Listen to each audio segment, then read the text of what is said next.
हे काळे वाटाणे आहेत, ते मी उकडलेले नाही आहेत, हे असेच भिजवून ठेवलेले आहेत. रात्री आपण भिजवून हे काळे वाटाणे सकाळी वापरू शकतो.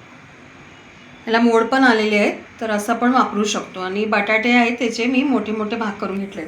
हे आपण जे मगाशी पाहिलं, कांदा, लसूण आणि टमॅटो ह्याची ही पेस्ट बनवलेली आहे, तर आपण धणे पण टाकलेले आहे. ठीक आहे.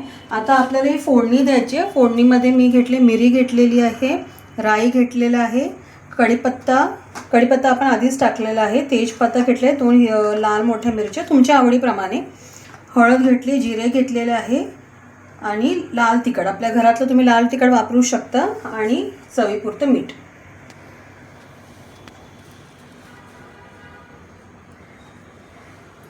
आता आपण फोडणी देणार आहोत.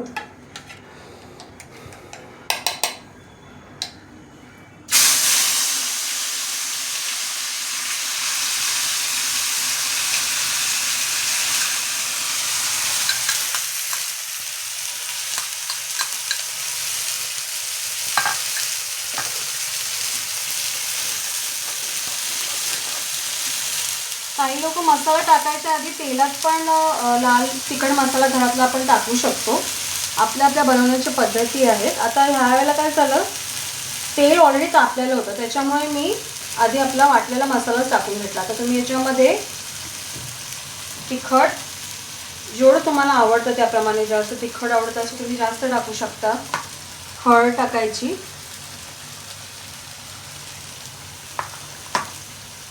जिरेपूड आपण टाकले, तुम्हाला हवं तर तुम्ही अजून टाकू शकता स्वादासाठी. थोडीशी राई, मिरीपूड, तेजपत्ता, आणि आपण या लाल मिरच्या काढल्या त्या.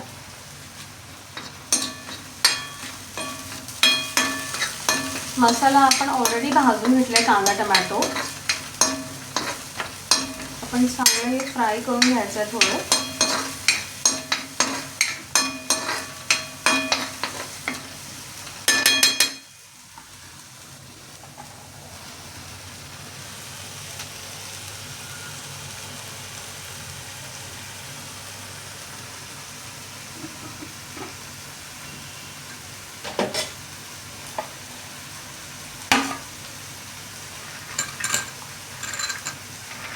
आता आपण ह्याच्यामध्ये थोडा मसाला फ्राय झाला आहे, तर आपण त्याच्यामध्ये वाटाणे आणि बटाटे टाकून घेऊया.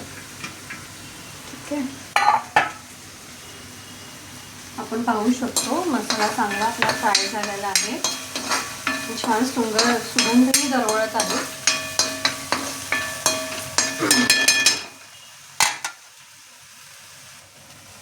आता आपण याच्यामध्ये काळा वाटाणा आणि बटाटे टाकून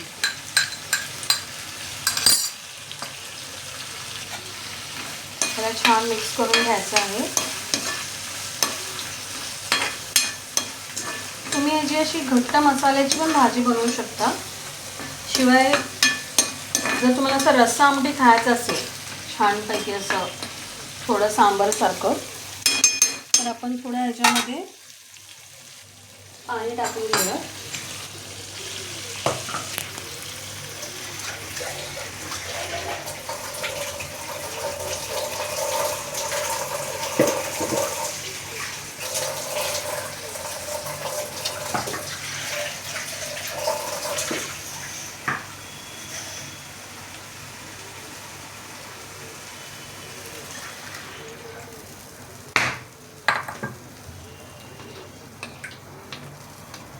आता आपण असं छान